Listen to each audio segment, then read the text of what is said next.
Hoje em dia, diversas áreas utilizam de estudos, experimentos e pesquisa de psicologia. O TikTok, por exemplo. Essa plataforma desenvolveu uma bomba de estímulos e recompensas para te prender lá dentro. Diversas marcas utilizam de estímulos visuais, sonoros e até mesmo olfativos para se tornarem suas próprias identidades. Mas afinal, de onde tudo isso veio? Prazer, meu nome é Thiago Rodrigues, estudante de psicologia, e hoje vamos embarcar numa viagem pelo tempo para entender de onde a psicologia moderna surgiu. Será que os seres humanos seriam máquinas super complexas, vagando pelo universo? E o próprio universo? Será que ele não seria uma gigantesca máquina? Será que nós podemos prever o comportamento das pessoas como se elas fossem robôs programados? Perguntas super intrigantes como essas levaram ao primeiro laboratório de psicologia construído no mundo em 1879 por William Wundt, ou para os mais íntimos, Guilherme Wundt. E a partir dali, uma gigantesca mudança na história da humanidade seria realizada. Finalmente, nós poderíamos estudar cientificamente o comportamento e a mente humana. Mas será que a mente humana existe mesmo? Um tópico para o próximo vídeo. Em 1760, diversas máquinas começaram a se tornar algo comum no cotidiano dos ingleses. Máquina de fiação, teares mecânicos, locomotivas, máquinas a vapor... Mas peraí. O que tudo isso tem a ver com o início da psicologia? Falar de história da psicologia é também falar da história da ciência moderna. E por isso diversos nomes estão envolvidos, como Galileu Galilei, Isaac Newton, René Descartes, George Berkeley, Auguste Comte, John Locke... Peraí, vamos com calma e primeiramente vamos entender de onde veio toda essa energia que moveu diversas pessoas a iniciarem uma revolução no modo de estudar a mente humana. Então, primeiramente, bora voltar ali para o século XVIII, onde aconteceu um evento super desconhecido, a primeira Revolução Industrial. E esse evento aconteceu por diversos fatores econômicos, políticos, sociais, geográficos, mas o que interessa a gente aqui mesmo é o surgimento do mecanicismo. Essa doutrina filosófica enxerga o universo como uma grande máquina, com alavancas, engrenagens, rodas. O mecanicismo afirma que todos os processos naturais são mecânicos, logo podem ser explicados através das leis da química e da física. Afinal, assim como uma máquina, o universo dependeria de certas forças iniciais para realizar o movimento, ou seja, uma causa e um efeito. Essa ideia por si só já seria utilizada por algumas abordagens da psicologia futuramente para entender o comportamento humano como um conjunto de relações entre um estímulo e uma resposta, ou seja, uma causa e um efeito. O surgimento do mecanicismo foi influenciado diretamente pelo surgimento das máquinas no dia a dia humano. Antigamente, Galileu Galilei havia afirmado que a matéria era constituída por pequeníssimos corpúsculos,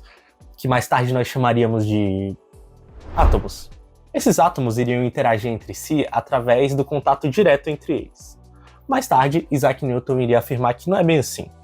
Na verdade, os átomos iriam interagir através das forças de atração e repulsão. Então pense comigo, se tudo no universo se movimenta através desses átomos, e esse efeito obedece às leis da medição, ele deveria ser previsível, certo?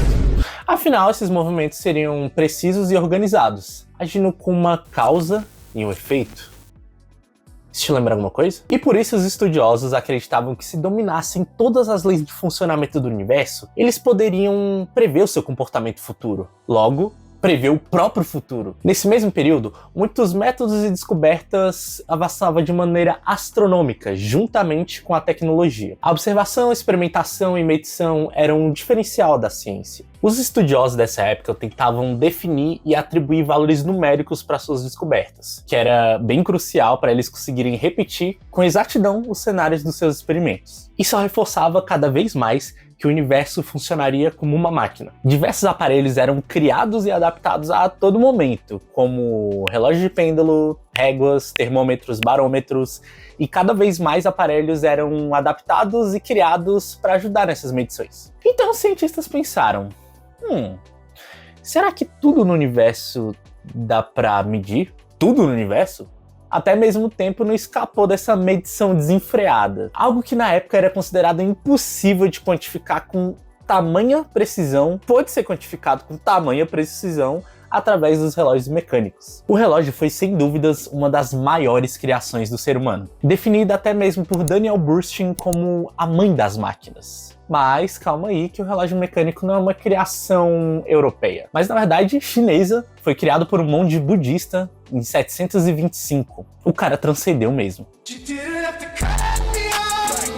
Porém, só com sua descoberta pelos europeus que ela se tornou uma grande novidade e referência para o mecanicismo. Agora nós tínhamos noção de horas, minutos e até mesmo segundos. Pela primeira vez na história, uma sociedade seria governada por eles. A pontualidade seria algo normal, então você não precisava mais marcar um compromisso ao anoitecer, mas sim às 18 horas em ponto. Imagina, se tivesse um dia nublado.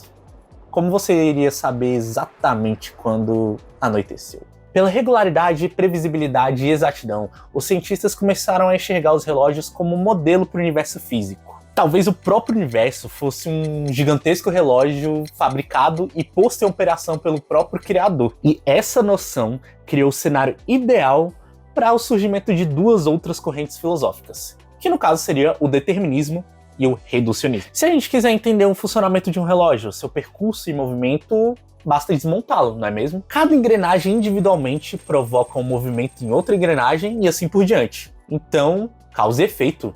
De novo. Então, para entender o universo físico, apenas precisávamos diminuí-lo a partes menores, que nesse caso seria os átomos. E com essa ideia de um universo previsível, mensurável e organizado, os cientistas começaram a pensar, será que os humanos e os animais não seriam nada mais que máquinas hipercomplexas? De acordo com que a tecnologia ia avançando, outras máquinas foram produzidas para além da criação de materiais, roupas, essas coisas. Na verdade, as máquinas começaram a ser produzidas para o entretenimento da sociedade. No século XVII, por exemplo, alguns mecanismos que iriam imitar algumas atitudes e ações humanas seriam desenvolvidas, e o nome desses mecanismos seriam autômatos. A importância dos autômatos seria tamanha que até hoje iria influenciar algumas obras audiovisuais, como filmes e jogos, por exemplo, Alice no País das Maravilhas. É um homem! É um homem de lata! Ou Lies of P.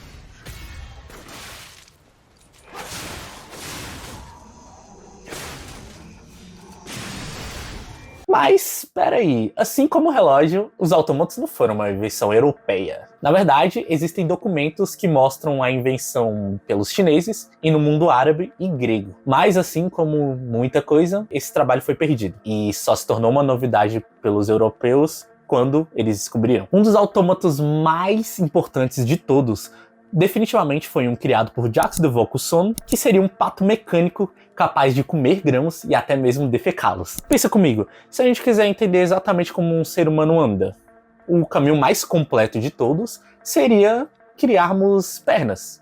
Elaborar todos os materiais dos tendões, músculos, ossos, e com todos esses acontecimentos e invenções, fica fácil de entender de onde eles tiraram da cabeça a noção de que a tecnologia mecânica seria o caminho para nós conseguirmos criar um ser totalmente artificial, uma invenção completamente humana. Pegando os autômatos como referência e inspiração, tendo uma noção de que os movimentos e comportamentos humanos eram regidos por leis do universo físico, e que todos os métodos experimentais utilizados até aquele momento poderiam ser também utilizados no estudo da natureza humana, a única conclusão a se chegar era: o ser humano nada mais é do que uma máquina super complexa que é capaz de pensar. Mas aí a gente se depara com um grande problema. Pensamento não é algo que os autômatos fariam ou simulariam. Então, a gente precisava de uma máquina que fosse capaz de simular isso, e a gente ficou muito tempo também sem um avanço nesse tipo de tecnologia. Porém, em 1837, Charles Babbage inventou uma máquina que mudaria completamente a história da humanidade, que é considerado por muitos o primeiro projeto de computador do mundo. Diferente dos autômatos, que simulavam algumas poucas ações humanas, a máquina analítica iria simular a cognição humana, o ato de calcular. A partir dali, houve um grande avanço no estudo sobre a consciência humana. E agora, nós só precisamos juntar máquinas que pensavam com máquinas que simulavam os comportamentos e ações humanas, não é mesmo? Bom, não é bem assim. A esposa de Charles Babbage, Ada Lovelace, que é também conhecida como a primeira programadora do mundo, conseguiu enxergar uma grande limitação numa máquina que pensa. E isso a gente vai ver no próximo vídeo. Muitíssimo obrigado por ficarem até aqui e nos vemos na próxima.